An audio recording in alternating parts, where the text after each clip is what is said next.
సకల విధములకు. ఎందుకు నిలిచి హృదయం బయట తడుతున్నాడు తెలుసా? నువ్వు పిలవకుండా నీ ఇంటిలోకి ఆయన వచ్చేవాడు కాదు.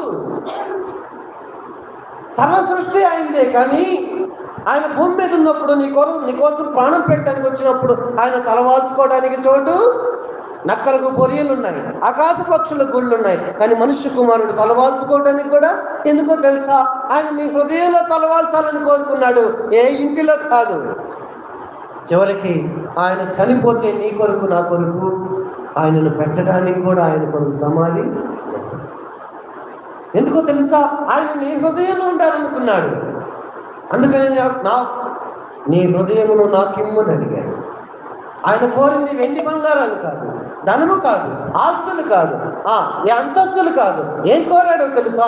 నరుని హృదయం కోరాడు. ఎందుకంటే నరుని హృదయ ఆలోచన వారి బాల్యము నుండి